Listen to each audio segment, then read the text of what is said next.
Here's Hobby Lobby's Eco, the electric helicopter made by Ikarus in Germany. Here it is with the canopy in place. I'll take this off so you can see what makes it work. Now, I am not a helicopter expert. I can hover it and fly back and forth slowly, and that's about it. So I'm just going to let you have a good look at the mechanics here and let you see why this thing is so popular in Europe. They're calling it the electric helicopter that flies like the 60-size aerobatic helicopters. And I think you can see why when you take a look at this. Look up here at this rotor head. Look at how beefy that thing is. It's made actually to accept more power than this helicopter really has. Maybe someday there will be even larger versions of this. But very durable, very strong. Look at the huge clamps for these blades. Now take a look at the mixing system here. Right in here, I'll see if I can move it.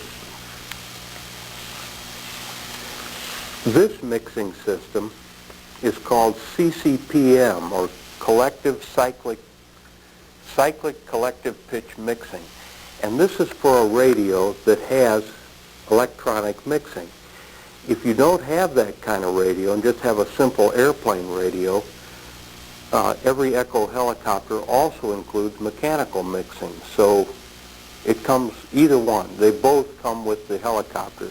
So you can use either kind of radio. There's the mixing. Let me show you now one of the features of this is that this helicopter can fly longer than other electric helicopters. Maybe you can see why when you see this. This motor, by the way, is the duration motor. There's another one called the power motor. It looks exactly like it. Notice that the power takeoff for this, the pinion gear is right straight here, and it comes to a thin belt, which goes along in this axis, back to another belt in the same axis. All the shafts are parallel. There's very little power loss in this kind of system. That's why Eco has such tremendous aerobatic ability. It has all the power is available to be used. Here, while we're looking at that section, right here, maybe you can see where that knife blade's pointing.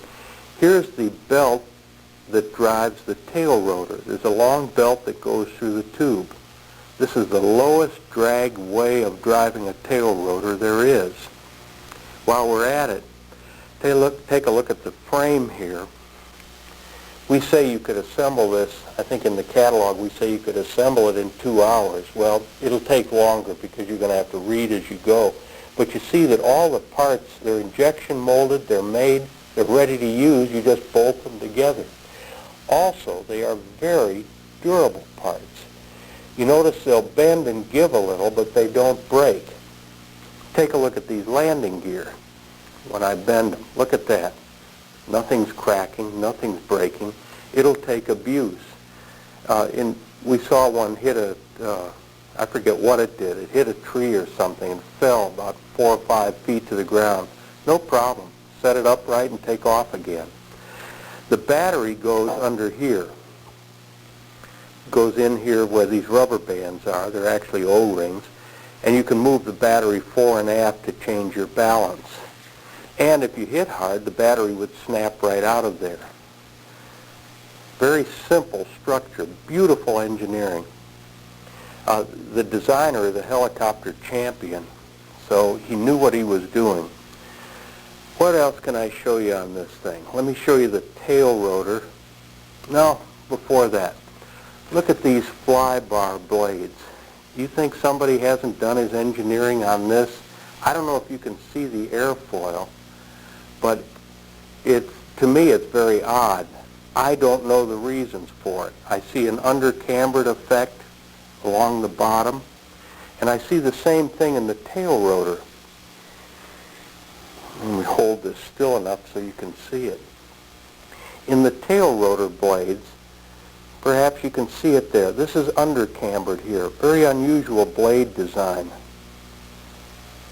Hope you can see the tail rotor mechanism. It's hard to see black plastic parts, but I hope you can get an idea of it. I'd just like to give you as close a look at this as I can so you'll see what you're getting into. This is as well-designed a piece of machinery as Hobby Lobby has ever had its hands on. Okay, I'll set it back here. Right here is a radio receiver. Here's a gyro. We put a gyro in this one. Here's the flight pack right here. A simple thing, but it's simple because it's incredibly well designed. That's the Eco helicopter. We think, well, I'm not an expert, but from what I'm told and from what I've seen of people flying this who know how to fly, I have never seen a better flying helicopter, electric or gas. That's Eco helicopter.